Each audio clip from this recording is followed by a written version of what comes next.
বাংলাদেশকে তারা খণ্ডিত করে, অর্থাৎ তারা প্রথমে তাদের প্রথম প্রজেক্ট যদি পারে বাংলাদেশকে খণ্ড বিখণ্ড করবে, কেবল উত্তর অংশ নেবে, দক্ষিণ অংশ নেবে, আর যদি তাদের প্রজেক্ট বাস্তবায়ন করতে তারা অখণ্ড ভারতের অংশ তৈরি করবে, এটা তো হতে পারে না। আবার আমরা বলতে চাই 1971 সালে আপনারা আমাদের স্বাধীনতার সময় সাহায্য করেছিলেন, কিন্তু আপনারা কিন্তু সেনাবাহিনী নিয়ে যান নাই, আপনারা সেনাবাহিনী হোল্ড করে এসেছিলেন। যদি সেনাবাহিনী হোল্ড করতে এখানে আরও সুদীর্ঘ সময় থাকতো, আপনাদের চিন্তা চেতনা কিন্তু ডিফারেন্ট ছিল।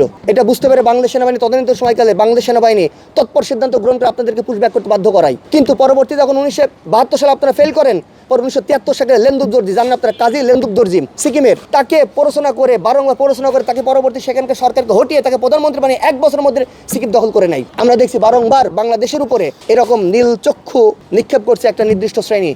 আমরা তাদেরকে অনুরোধ করবো, নিজ দেশ সম্বন্ধে ভাবেন। আপনারা একই আকাশ একই বাতাস এতই আবাদে চিন্তা করছেন। 44 লক্ষ বর্গ কিলোমিটার ছিল অখণ্ড ভারতের, সেই সময় ভারত উপমহাদেশের। আমাদের কেন 1,47,000 দিচ্ছেন? কেন পাকিস্তানকে দিচ্ছেন 7.5 লক্ষ বর্গ কিলোমিটার? আপনারা কেন দিচ্ছেন 32 লক্ষ বর্গ কিলোমিটার? পারলে সমান করে বিভাজন করে দেন। আপনি যখন একই আকাশ একই বাতাস একই যন্ত্রণা নিয়ে এত স্বাদ, আপনার ভাগ করে দেন সবাইকে।